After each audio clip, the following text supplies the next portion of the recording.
I'm going to take you through a basic level 1 three-dimensional ski training program using the RIP-COREFX. So we're just going to start facing forward. We've got the rotational force trying to turn us this way, and of course everything I demonstrate has to be done on both sides. So you can see I have it on this side, and I'd have to do everything on this side as well. But for the sake of simplicity, I'll just demonstrate on the left. So all you're going to do is start holding the bar in front of you, and immediately you've got rotational force. So the first exercise is simply to squat up and down and try to maintain good posture, hips back 10 to 15 times. Okay, good posture, fighting the torque, don't let it twist you, stay forward. That would be the first exercise. I would move from that exercise into just weight shifting, because when you ski, you're not flat, you got to move left to right. So we're just going to shift left leg, right leg, left leg, right leg. If your arm's tired, pull them a little bit closer to your chest. You still get the rotational force. Moving left to right, I can step out more if I want more force. Left, right, left, right. And lastly, I'm going to use a split stance where the right leg is forward, and I'm going to shift forward and back. Shift forward and hold and back. And shift forward and hold and back. I'm going to do 10 to 15 repetitions of those three exercises facing forward. Continuing on with the level 1 three-dimensional ski training program utilizing the RIP-COREFX, I'm facing sideways now. And again, the forces are more medial lateral. So let's keep it real basic. Let's just start off with a turn. Turn.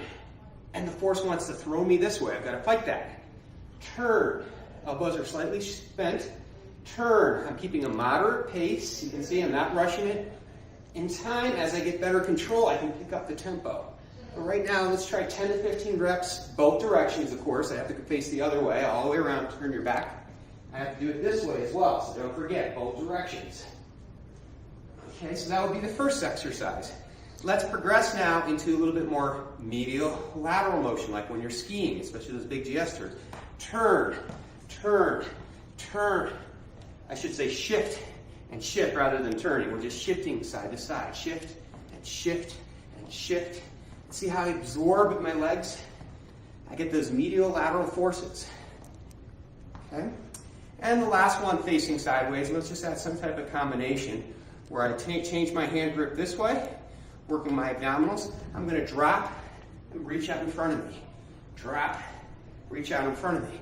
Again, this forces my weight onto the inside edge of the left foot while I apply turning force. And again, I can pick up the tempo as I feel comfortable. And the heart rate will go up quite a bit.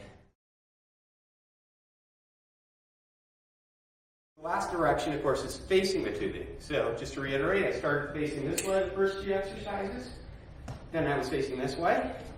And now I'm facing the direction of the tubing, okay? And this is a great position to strengthen your low back and mid back muscles that have to work really hard when you're skiing because you're constantly getting thrown forward. Now the tubing reproduces that forward thrust.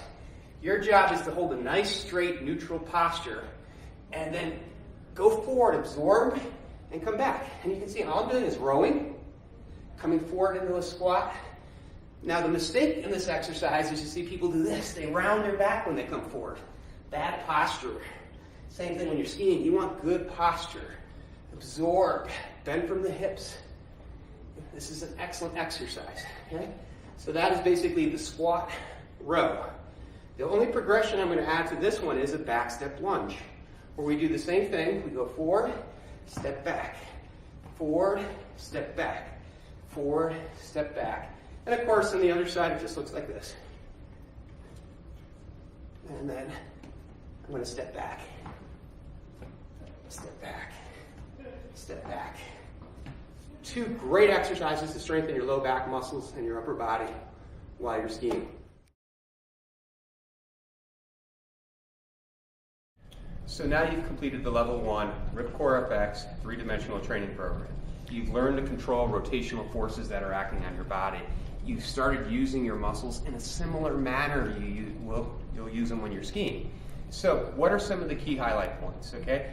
10 to 15 repetitions of each exercise, or if you want to use time, try to go 15 seconds straight. And using timing and rhythm, just go through that 15 repetitions, 2 sets per side, and try to do them if you can 3 times a week. If you want to do them more, up to 4 or 5 times a week, that's great. The more you do it, the better you move, the more efficient your patterns come, the better shape you'll get.